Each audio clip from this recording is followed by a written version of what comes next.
At first people accepted them. We did not understood. It was just an entertainment for us. But they were not playing games. They were not able to. Even if they tried.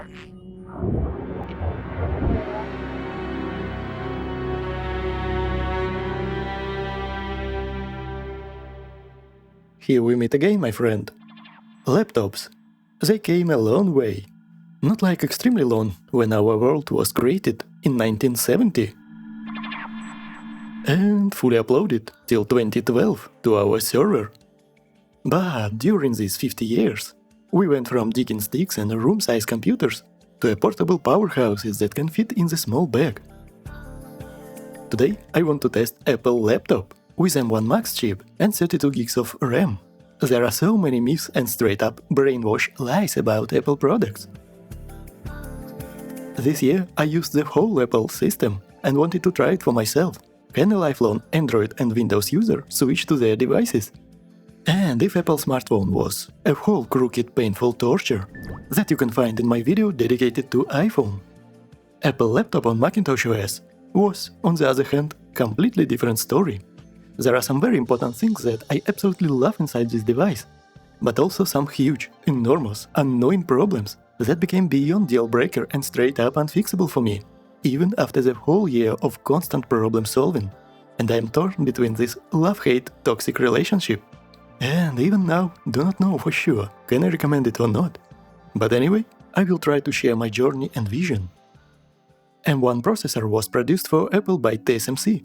It uses ARM technology, and it was very wise move to ditch out Intel, because now these laptops became more quiet and less hot, and in some rare occasions even silent and somewhat cold. And battery life became night and day difference compared to old Intel laptops. We won't go deep into the technical boring aspects of all this, but in simple words, ARM is used in our smartphones and tablets, and these devices need good all-day battery life. And to tell the truth, MacBook felt more like a tablet to me than a personal computer. And indeed, after the whole year, in the end, I'm using it as a tablet to watch movies and listen to music. But what? Is it a joke? How rude! MacBook Pro M1 Max is a fully capable personal computer that handles video editing like no others and is very powerful. But not everything is so obvious and easy to explain, but I will try to show how it ended up like this and why I'm debating right now to keep using it or completely get rid of it ASAP. Because I bought this device with the full intention to keep it and use it as my main portable personal computer. But right now I have bought other laptops, such as Zephyrus from Asus with 32 gigs of soldered, unchangeable RAM, 16 and 14-inch size, with RTX 4090 and 4070 graphics cards inside, with Ryzen and Intel Ultra processors that claim to be an Apple efficiency killer. I placed my old HP plastic laptop on shelf, and since that time, it was literally covered by dust.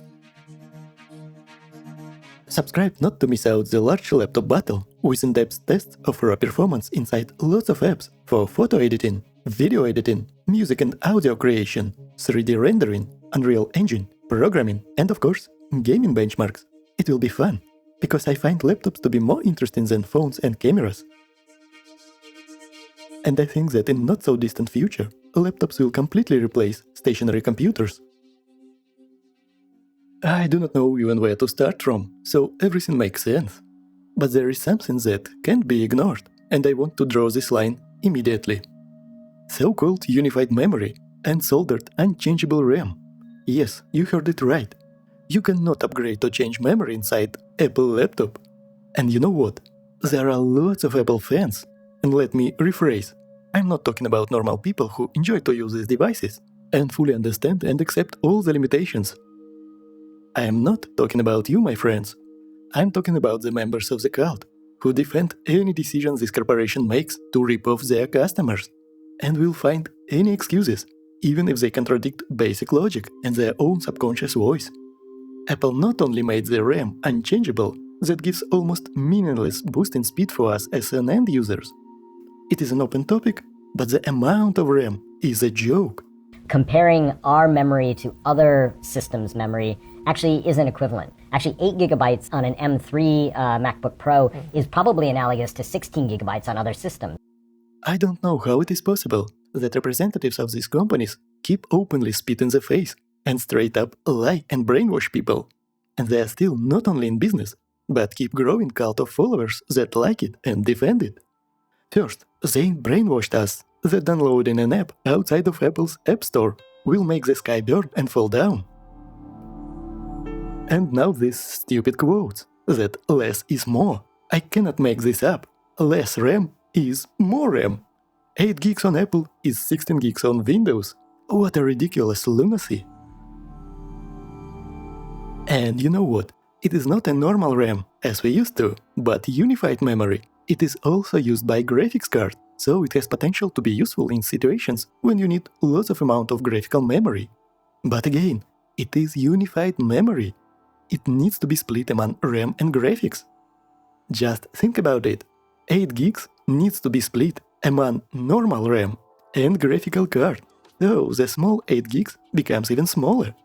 How it is acceptable that we have very expensive $1,000, $2,000 devices in 2025 that have 8 gigs of memory that splits this slow amount among all its components? If you want to have additional 12 gigs of RAM, you need to pay $200. But if you want your device to have 128 gigs, you need to spend additional $1,000. It is primordial, unfiltered, pure insanity. And alright, let's put the RAM aside. The most stupid and non-debatable, without any possible objection, soldered, unchangeable SSD storage. If RAM dies not very often, which can occur, by the way. Not so long ago, RAM inside my old 13 years old desktop PC died. But SSD disk is a consumable. It has a planned lifespan. It has limited amount of write cycles. It is guaranteed to die at some point in time. And you cannot change any amount of it inside Apple's laptop. It is soldered on the motherboard. If you buy low amount, you are stuck. And the price is beyond ridiculous and straight up scam, cash grab, ripoff.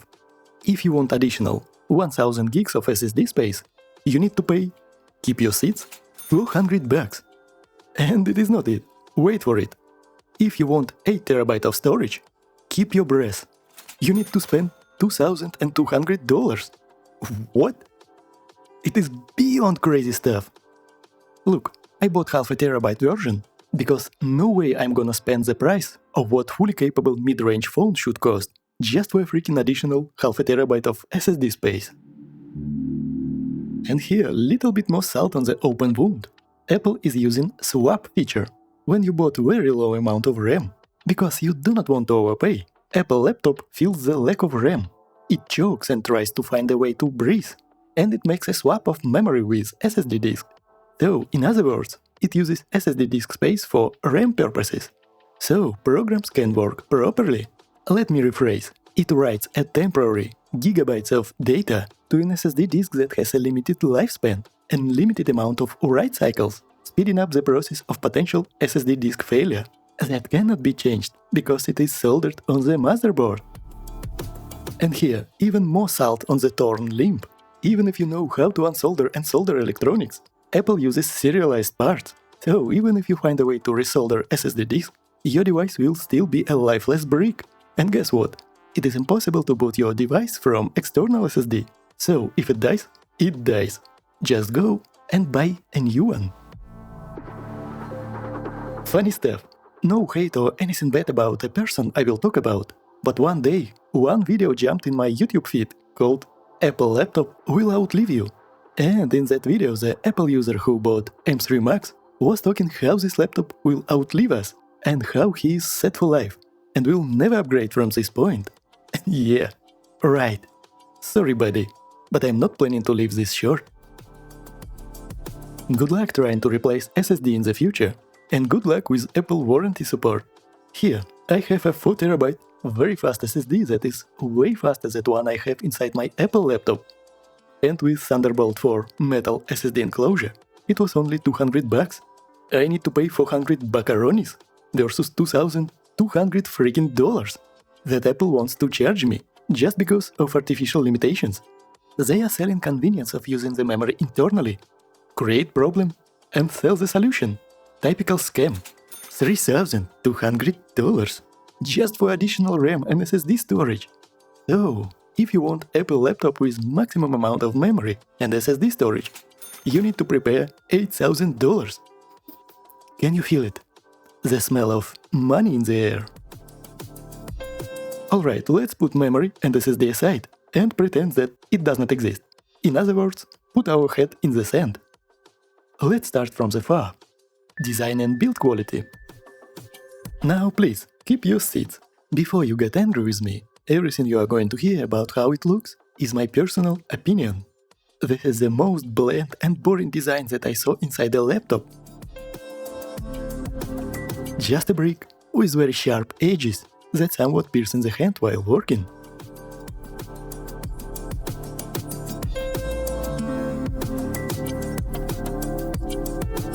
And this notch that looks like it were chewed by pliers.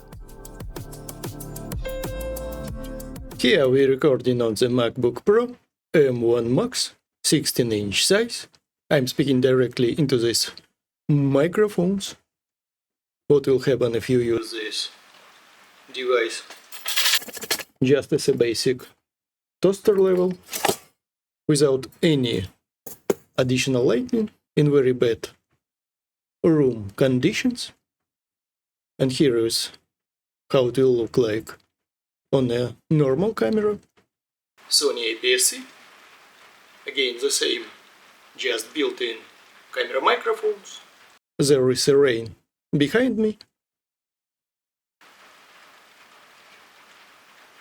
And here what will happen if we use studio light to lit up our scene. Like a normal human being. Apple, what is wrong with your HDR face? Here how image will look like on Sony ZV-10, just a basic piece of trash APS-C camera, and I can see night and day difference. Also we will record audio on the shotgun mic. You can see what is the difference between using just a stock settings on this MacBook Pro. What a beautiful name, MacBook Pro M1 Max. But this is the reason why I absolutely hate to use Apple devices. Orange Donald Trump face. iPhone do this on photo and on video as well. And the same stuff with MacBook and its built-in webcam.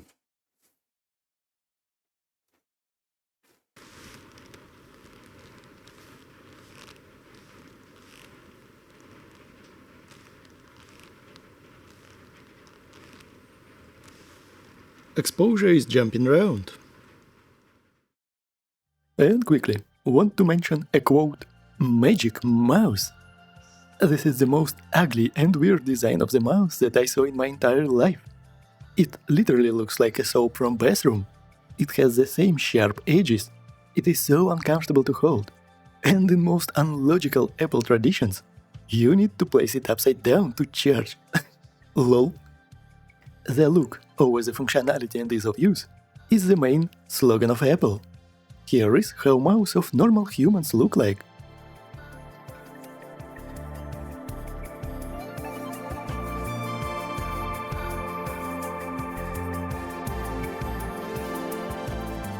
You must be a sort of grey reptilian to operate Magic Mouse with ease. So strange.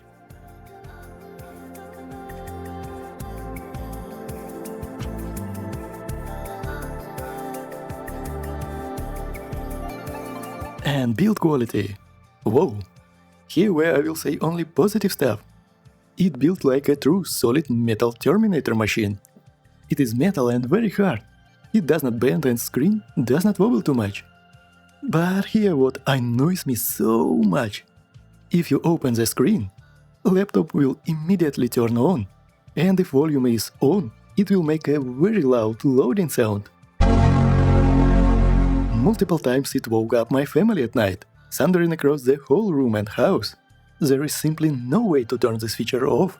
Not in the stock settings, not by programs and add-ons, not by terminal hacks. If you touch any button, it will immediately turn on also, with the same annoyingly loud sound. Lots of the times, I want to open it just to wipe off dust and screen. Oh, stupid. Typing is okay, nothing bad to say here.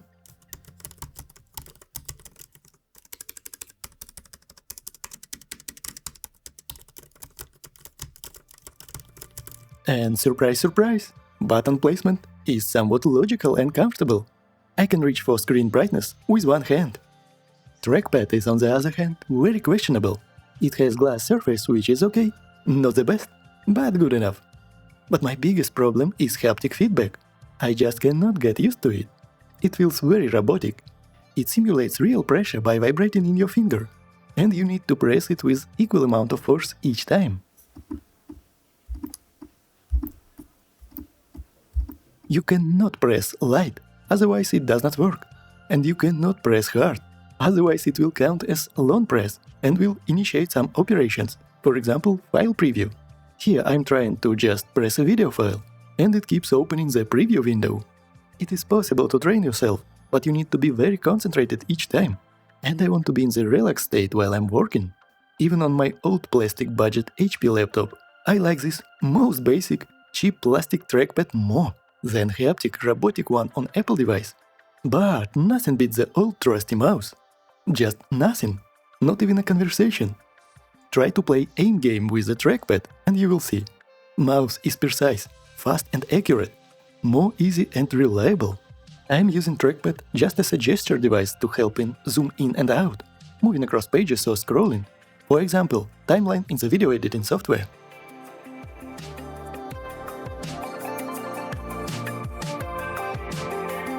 Charging this device is a very pleasant experience. It uses MagSafe that you can magnetically plug by just pulling it near a port. I always drag it by wire and throw in the direction of the port, even in dark room at night, and it connects by itself. So convenient. And by the way, I can just take with me small gun charger, like a smartphone. Long gone the times with carrying very heavy bulky bricks that you can use for self-defense.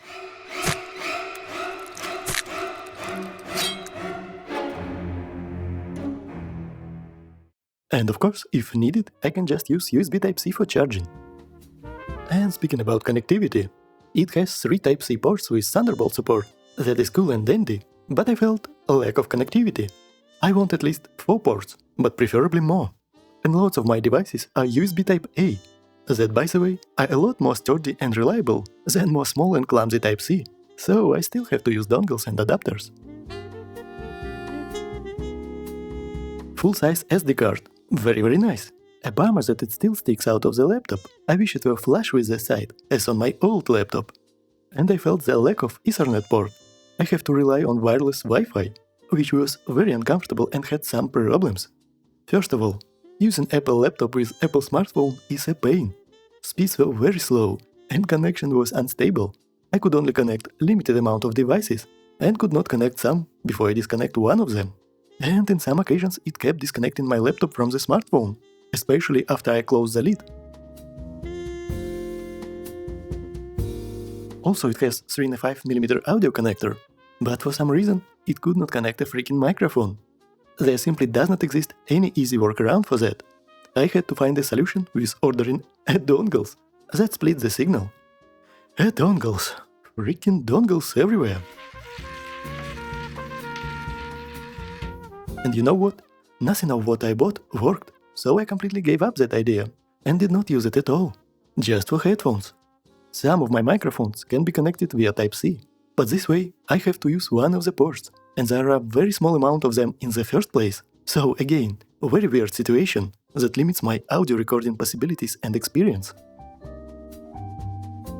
Screen.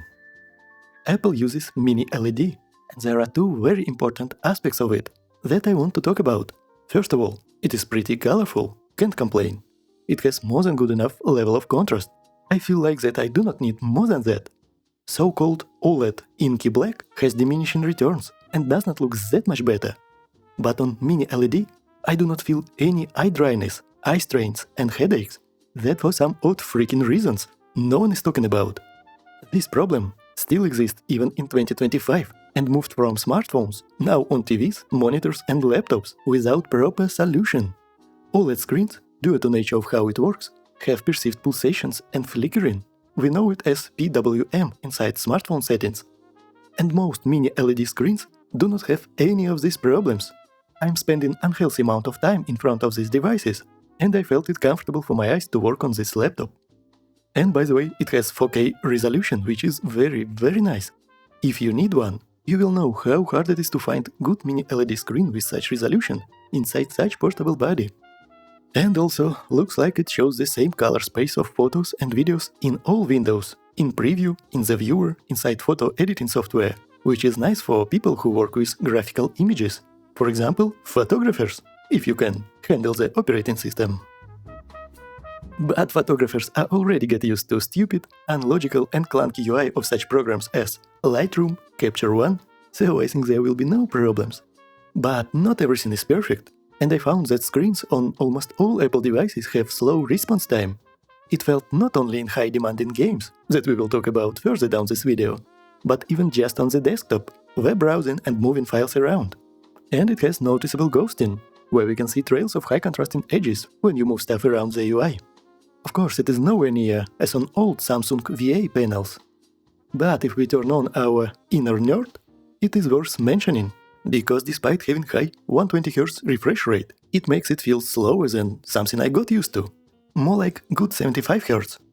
But of course, modern humans are intoxicated by dirty air, poisoned food, and hearing about drinking herbal elixirs feels like something from the fictional book about the witchcraft lore.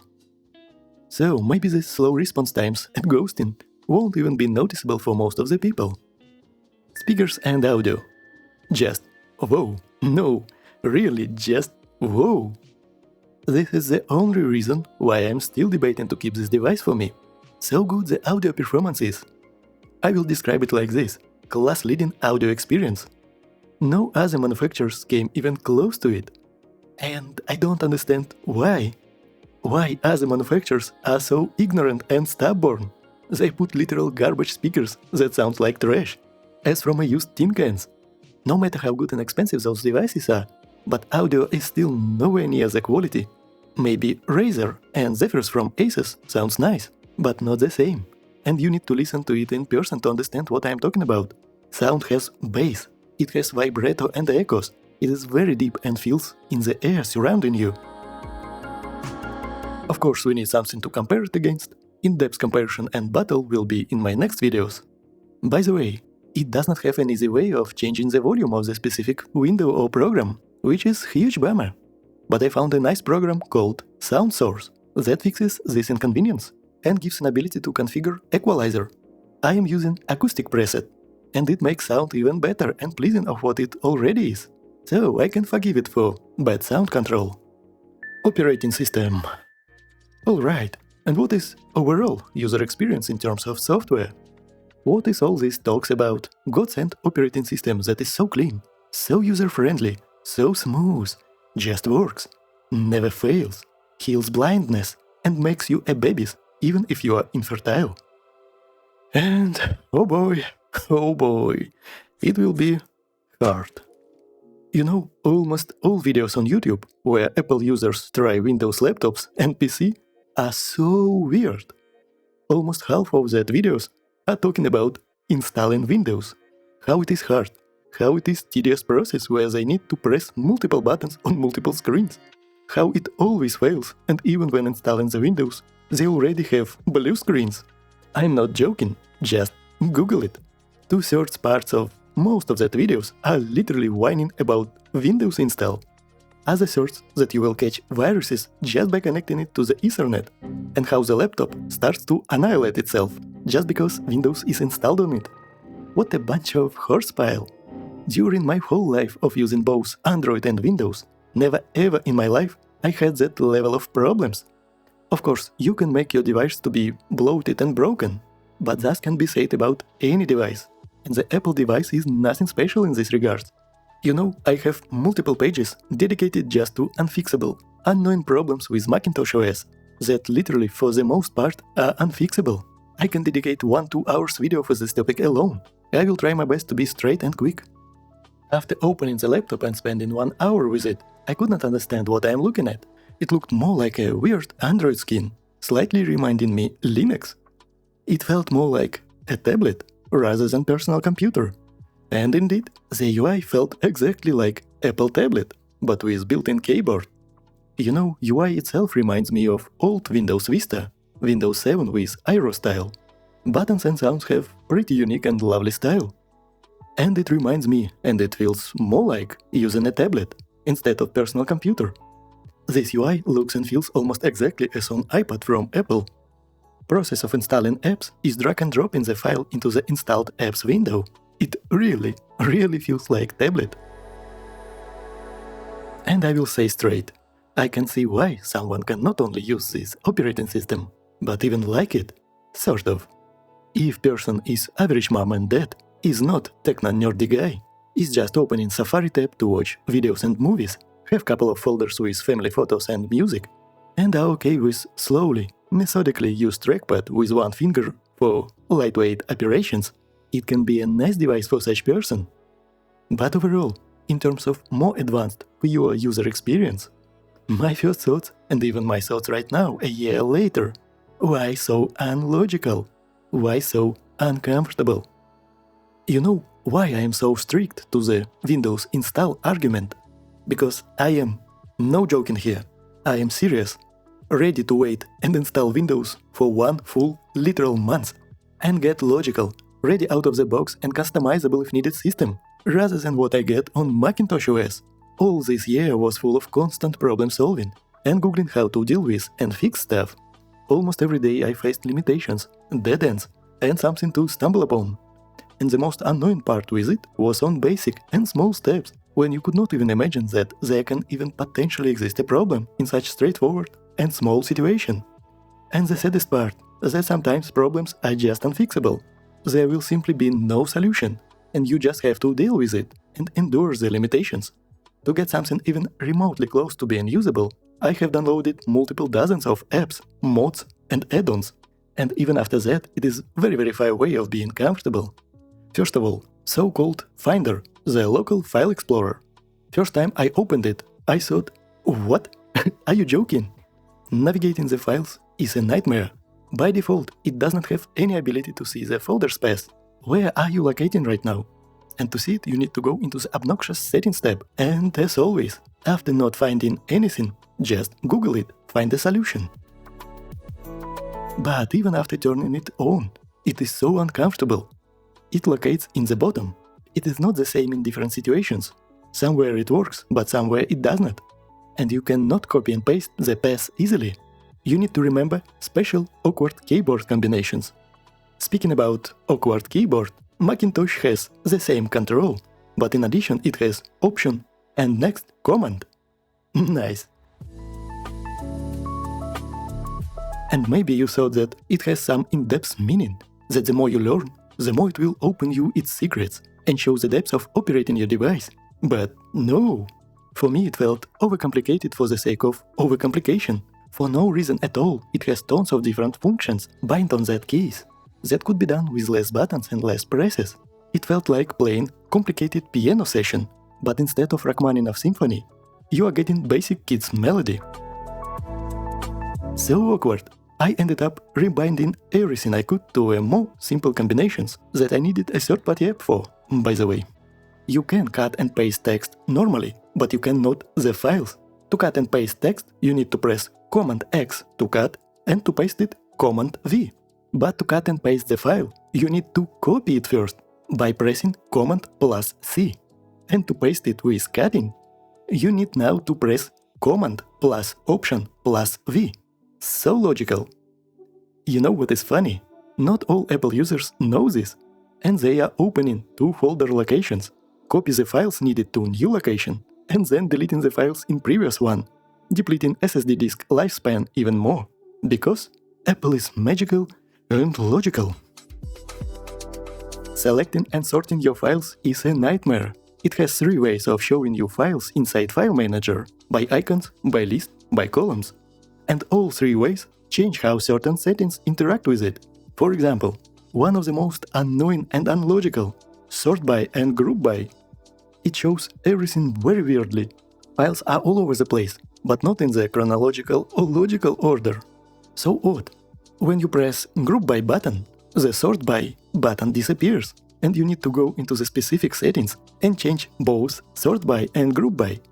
You need to go into the specific app settings that are located in 3 different places, far from each other. And all the times it is extra clicks and extra steps, and they are not in the logical places, and is uncomfortable to press and operate. You cannot select multiple files with Shift when you are in the icons view. You need to select each individual file manually with Command key. To select with Shift, you need to go into the List mode, where all icons are small and you cannot see what the frick you are selecting. And by the way, it is impossible to change the settings of folder view or size of the icons easily. You cannot control it by combination of mouse trackpad gestures. So tedious process of scaling. And speaking about size scaling, I am serious and not joking. Macintosh OS on Apple laptops has no, and I mean no way to universally scale your UI. If you set your resolution too high, you will get extra small, almost impossible to read text and icons on the screen. To make everything bigger on the screen, you need to physically change the resolution to lower amount. Total joke! Sometimes I need this resolution for specific tasks, and I have to keep my head a lot closer to screen to understand what is going on the screen. You cannot open multiple windows of most of the programs. For example, calculator. Lots of the times I need not only 2, but 3, 4 and more instances of the specific apps. Huge limitation. Interaction of opened windows works differently in different situations, and you cannot understand the logic behind it. Even if you research why it was done, you still cannot keep it in your head and remember all this, simply because it is not comfortable and stupid in the real-world use. And you forget it instantly. For example, different opened windows of apps have slightly different placement of close, minimize and maximize buttons. So if you have opened a bunch of multiple windows, you cannot just simply close them without mouse drag. And by the way, they are on the left instead of right, just for the sake of think differently. When you read left to right, of course it should be on the left. Most of the windows cannot be closed by pressing the X close button. They will simply be minimized. So, basically, 2 buttons will do the same exact effect. Some applications actually can be closed, but only very few. That is almost impossible to remember due to how unlogical it is, and in most situations you will just minimize the window. And if you have minimized your window, it is simply impossible to bring it back. When you swipe from the bottom with 3 fingers, it will show you open tabs, but not minimized ones. Maybe Alt-Tab will help, but keep your seats. No! When you press Alt-Tab, it will just show opened apps, but not tabs. It will show just static, one app icon, but not a preview of multiple windows of what you have opened. And if you drag the mouse over the task panel and press the icon of the app, it won't show you or open a minimized window in any shape or form. You need to use more piano skills in a crooked Apple style. You need to press and hold the control button, and then press the icon. But even then, it will only show it as a list, but no preview window. Luckily, there is an app that I found called Alt+Tab that will give you this basic functionality. And immediately I want to counter any possible negative comments that I have already saw from lots of aggressive Apple cult members that sound like this. You are just trying to make it look like Windows instead of smooth, God-sent macOS. You do not want to learn new system. If you are vandalizing Apple's intentions so much, at this point, just use a Windows instead, can't. I'm not joking. I saw so many such comments on other videos from a bunch of different people. And this is beyond stupid argument. Seeing your windows and tabs, what you have opened and what you are working with in the understandable and clear from the first sight way, has nothing to do with Windows or Macintosh. It only has to do with ease of use, with comfort, and with logic. Even on the Apple smartphone, it shows the preview of your opened windows. Maybe Apple should fix it and make it invisible for you. Maximizing the window is very weird. It will open it in the strange full screen mode, and minimize button is grayed out. Of course, you need to do extra annoying clicks. Go outside of the maximize mode and only then press minimize. Of course, with paid third-party apps, you can customize lots of stuff the way you want, but not everything. And it is not perfect solution, and it needs knowledge, dedication, and lots of time spendings. There are so much more small and large annoying things inside File Manager that I simply cannot cover in this video, and to tell the truth, have no mood for. You can discover them by yourself as a surprise after trying this Macintosh system on any Apple device. But I have multiple dozens of modes and add-ons installed to fix these issues, but still it is far from being comfortable. By default, it does not have any ability to simulate middle click button of the mouse. You need again third-party app to have this basic functionality. Connecting devices like mouse is a nightmare also. Sometimes middle button does not always work. Sometimes side buttons are not working. And there is no ability to have separate scroll direction of mouse wheel and trackpad. I like to have middle mouse wheel to scroll stuff in one direction and trackpad to be reversed, like it is on any other systems by default, and can be easily changed, not only inside Windows. But here again, I need another app add-on to be installed. HDMI output has repeatable and consistent problem. When I connect it to external screen, like TV, if you play back anything, video file of yours, or simply video or movie from any web browser, like Safari or Google, everything will be too fast, like fast-forwarding of film, with glitchy sound. And the only way to fix it, to reboot your laptop without disconnecting a cord from HDMI.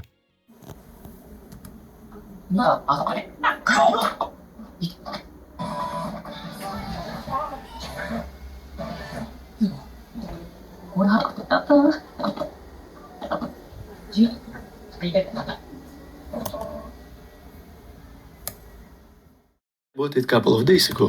Xiaomi phones have something similar, and I'm really curious how it will work. In the box, we have the main case with Apple leather. And to tell the truth, it cheap. Plastic on sides. Rim is gone. Looks like it made from metal, but I guess it is some kind of alloy. Not a big fan. In the box we have additional rim. It is magnetic and works. And you know what? All Apple aggressive cult members in the comments keep telling how Windows is so bad, that it dies from the blue screen of death simply by pressing any button on the keyboard. How it is full of bugs, full of problems, and how Macintosh is so smooth, so good, and does not have any problems, any bugs. But it is simply just not true. I had exactly the same amount of bugs and problems on Apple laptop.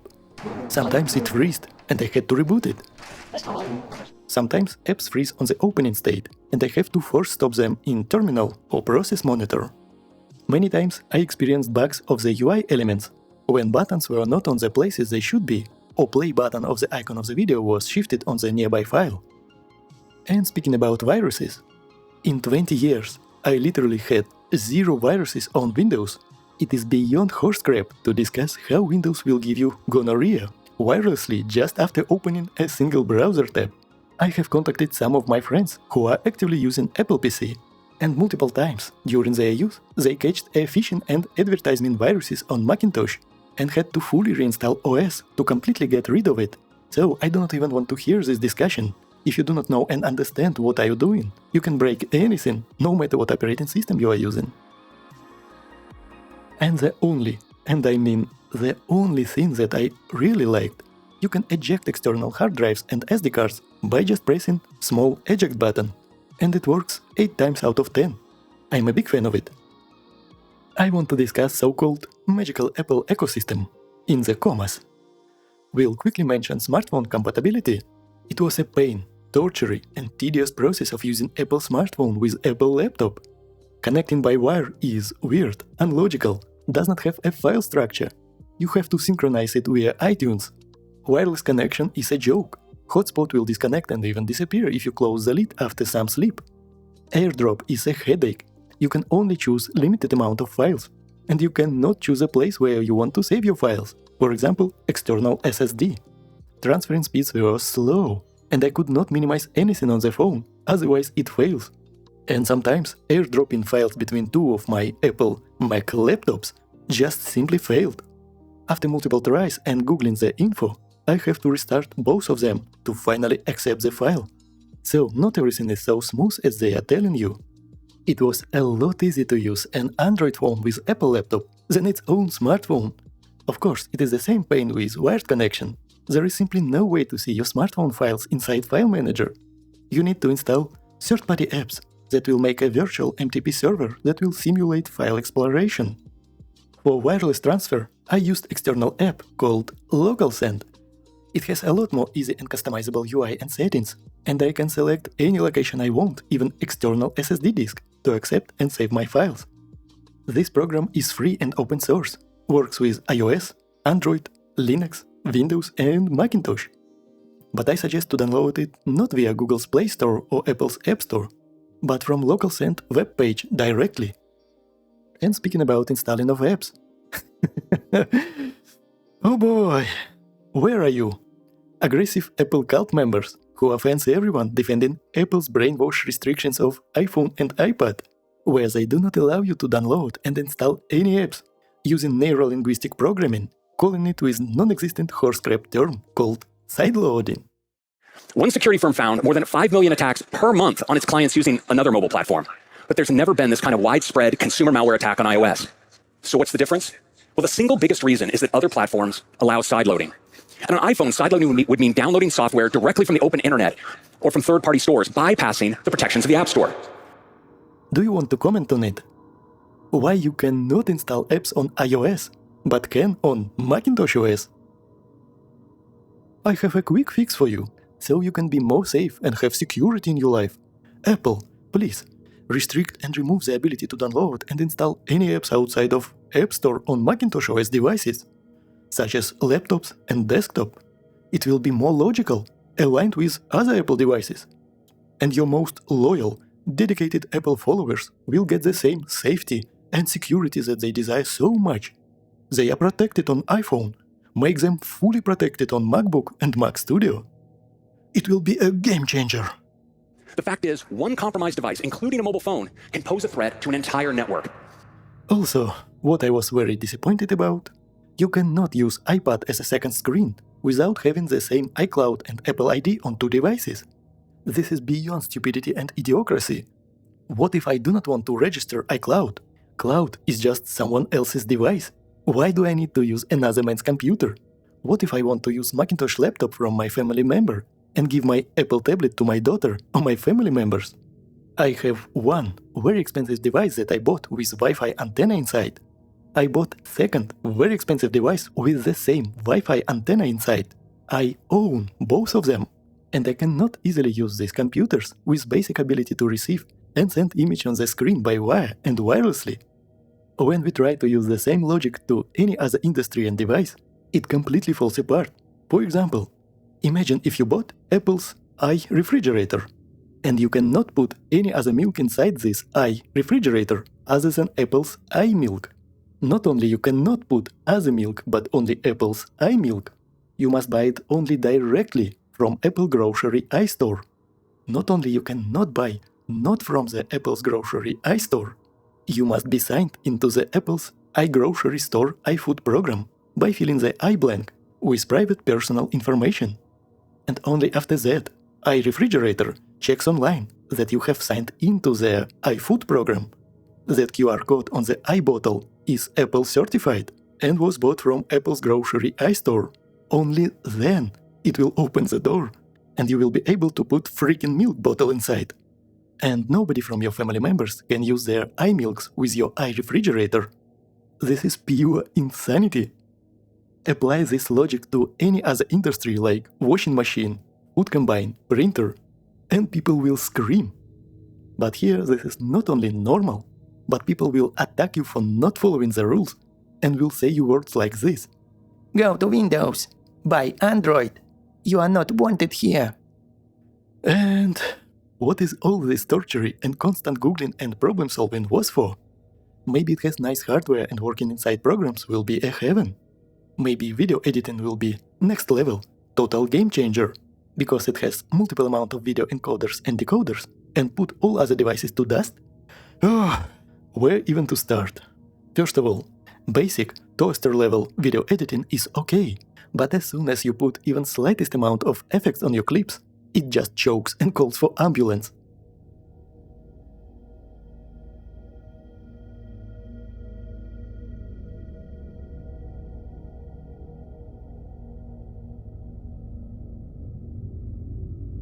And not only that, if you have large project, hour, 2 hours, 3 hours, it just starts to be very stuttery, very slow, and even simple tasks such as moving text on the screen becomes almost unusable.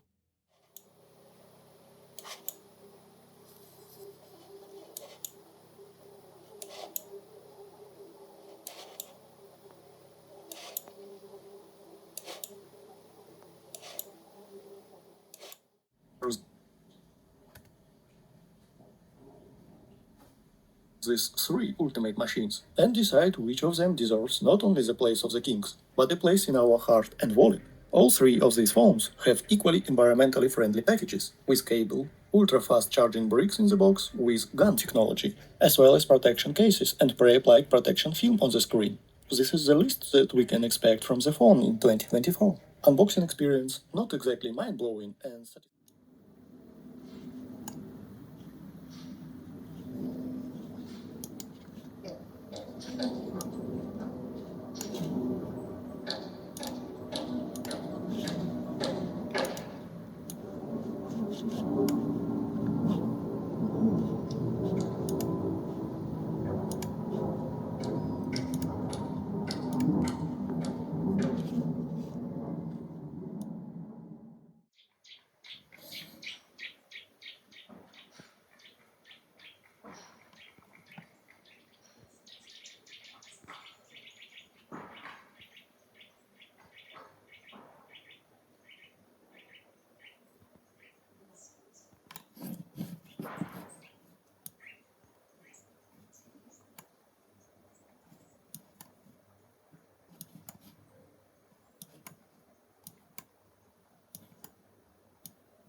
Video exporting is very long, and video editing process becomes annoying and straight up unusable for me.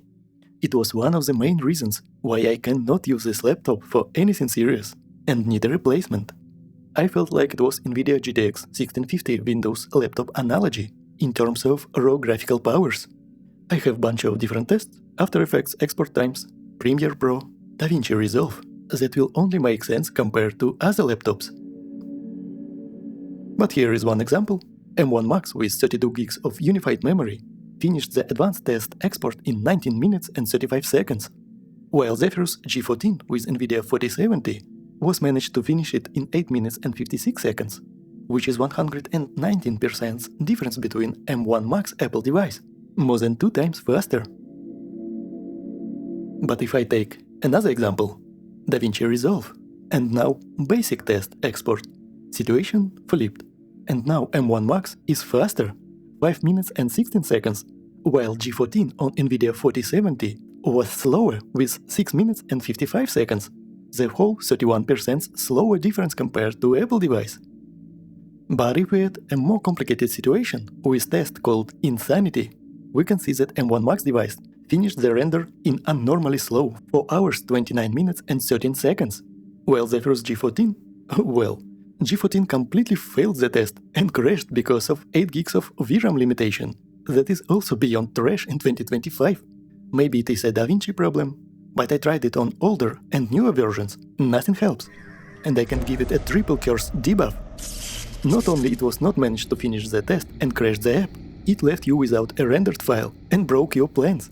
And now you need to find a workaround, lower settings, and completely give up on that idea. With this debuff, it will be 300% worse in this situation, with 0 results. If we put a G16 with NVIDIA RTX 4090 in perspective, it was able to finish this test in only 49 minutes and 7 seconds. The difference is 448%. M1 Max has only 18% of these powers. It is more than 5.5 times slower now. Quick example of 3D rendering. Not every app have Apple's Metal GPU support, and you have to rely on old CPU rendering, which is painful. For example, Arnold render in Cinema 4D. M1 Max was able to finish the test in 5 minutes and 25 seconds, which is not bad, not bad.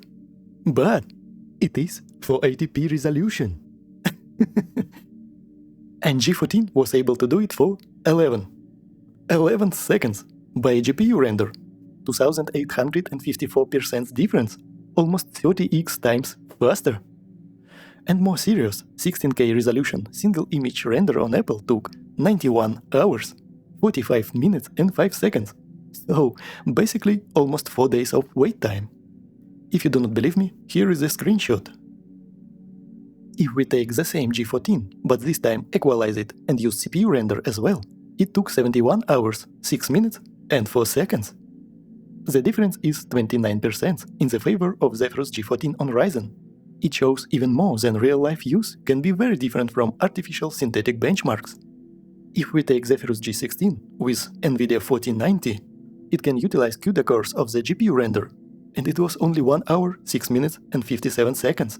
The difference is 8122%. With Apple, it is more than 82 times slower difference than dedicated GPU render on the slowest 4090 GPU inside a thin laptop with only 16 gigs of VRAM. But of course, some programs have Metal support, like Blender, that I enjoy using a lot more than outdated and rusty Cinema 4D.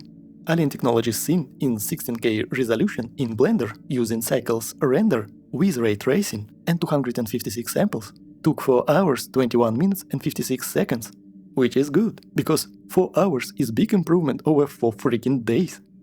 And Zephyrus G14 made the same task for 1 hour, 1 minute and 28 seconds. Basically 326% of speed difference, more than 3 times. Quickly want to mention photo editing. Looks like programs for image editing is more well optimized for Apple devices. For example, M1 Max exports 144 24 megapixels RAW photos for 1 minute and 6 seconds, while G14 takes 2 minutes and 16 seconds, which is 2 times slower. But of course, not everything is so bright. In Topaz Photo AI, I was not able to complete my 4x upscaling, denoising and sharpening test of 44 images of 4K resolution. It constantly kept crashing in the process. You can upscale each individual photo, but when I tried to do this in the bulk, it definitely gave some headaches. We'll give it a cursed debuff of 200% penalty. If we come down lower to a toaster level and try to upscale 1K resolution 44 photos instead, results will be almost identical. 7 minutes 30 seconds for M1 Max and 7 minutes 47 seconds for G14. 3.8% difference in favor of Apple device, so not everything is gloom and doom. At least toaster level tests are doable. Of course, we won't go very in-depth in this video.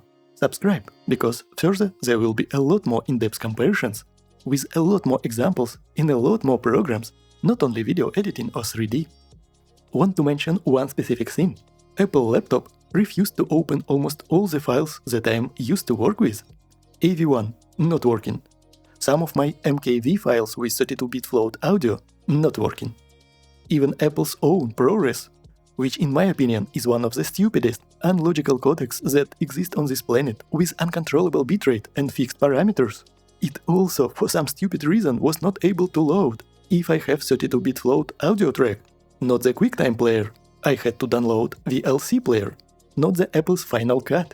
It could not load my videos and my tracks because of unsupported codecs combinations. And FInal Cut also was a pain. It does not have all plugins that I need. And overall, why would I use this handicapped program when I can use Adobe and DaVinci programs and can easily and more smoothly work with all codecs that exist? and by plugins can export my footage in any existing codecs also.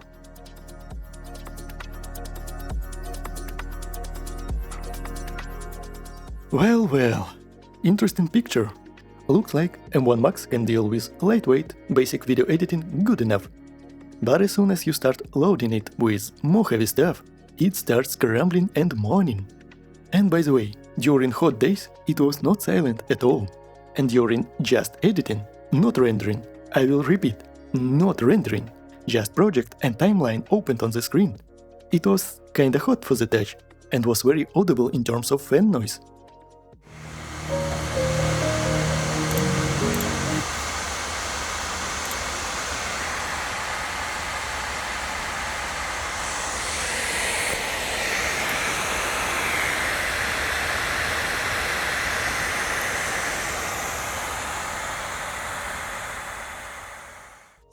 Most of the people say how cold and quiet it is, but in reality they are speaking about basic M1 and M1 Air. And when they speak how powerful it is, they are speaking about M1 Max. But of course, in normal or cold temperatures, fans will be barely audible, and in the lightweight tasks such as web browsing, it will be silent and only slightly warm for the touch. And I want to quickly mention gaming. Oh, you know, list of available games is so small. Most of them you need to open in specialty paid software, such as Crossover, that will use translation layers. And even if it will be able to load a game, it will have lots of annoying stutters, micro and macro freezes, and also I saw problems with textures. Some of them had glitches or simply was not loaded properly. Like here, in this room inside a spacecraft in the Warframe game, I see no reflections, and overall image looks very weird.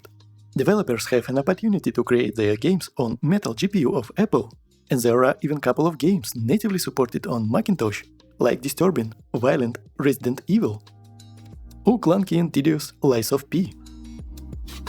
World of Warcraft, if you are still bothering with Blizzard, who spits on its own creation.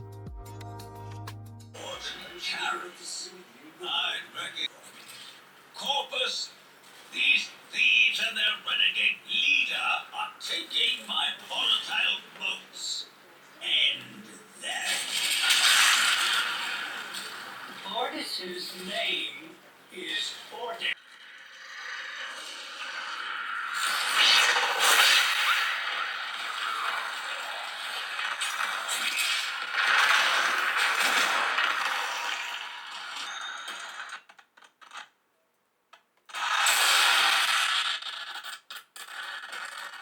Let's go on the offensive.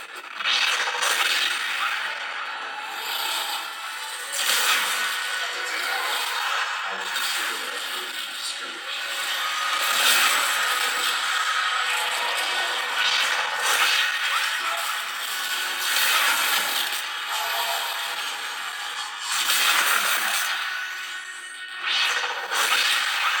Only desire. Get their aims behind golden platitudes and the boogeyman.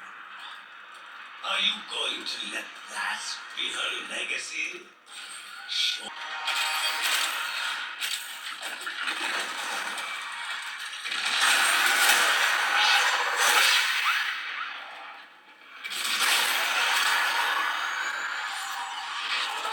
Displeasure.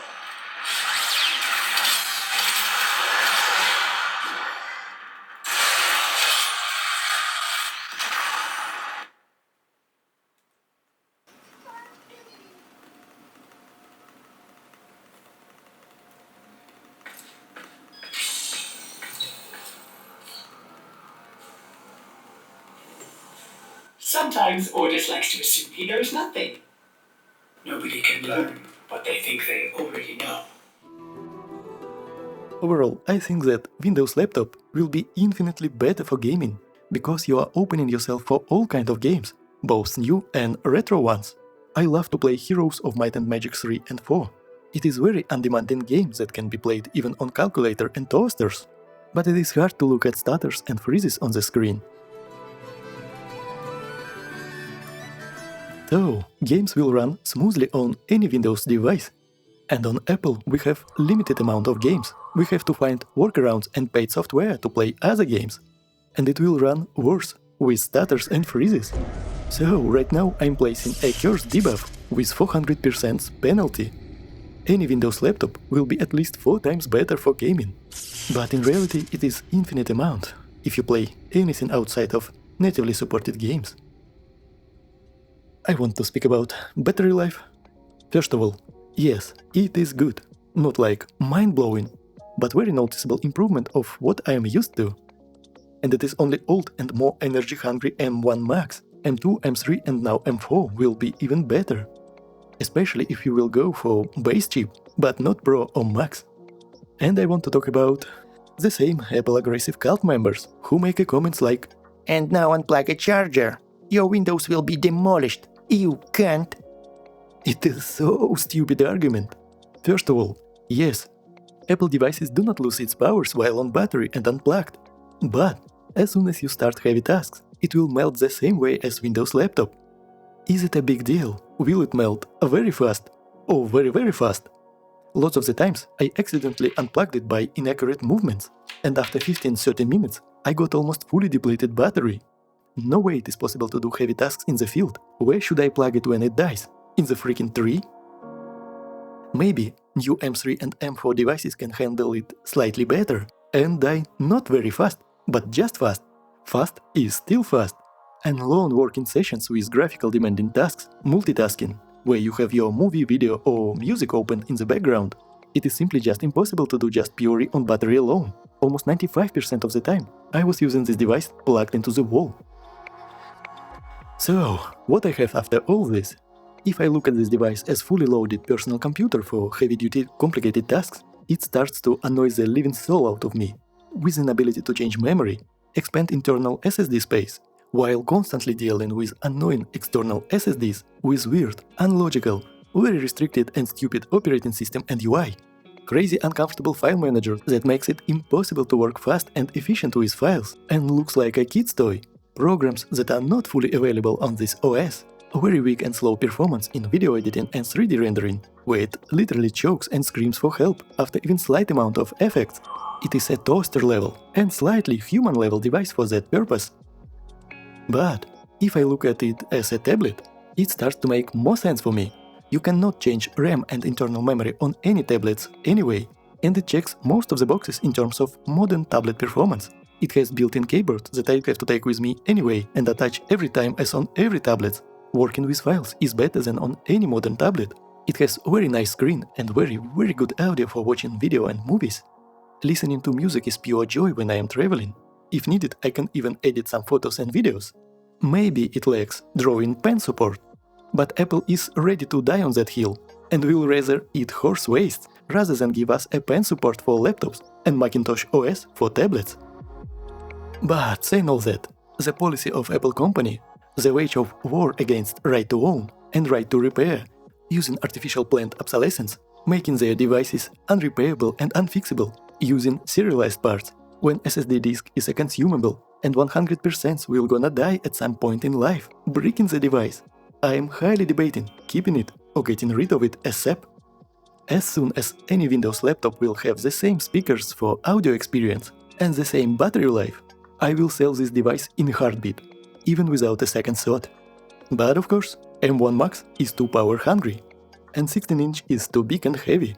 Maybe using base M1 Pro model and 14-inch that is more lightweight can make it more suitable for a tablet replacement and carrying it around. Find out in the next video about 14-inch MacBook Pro.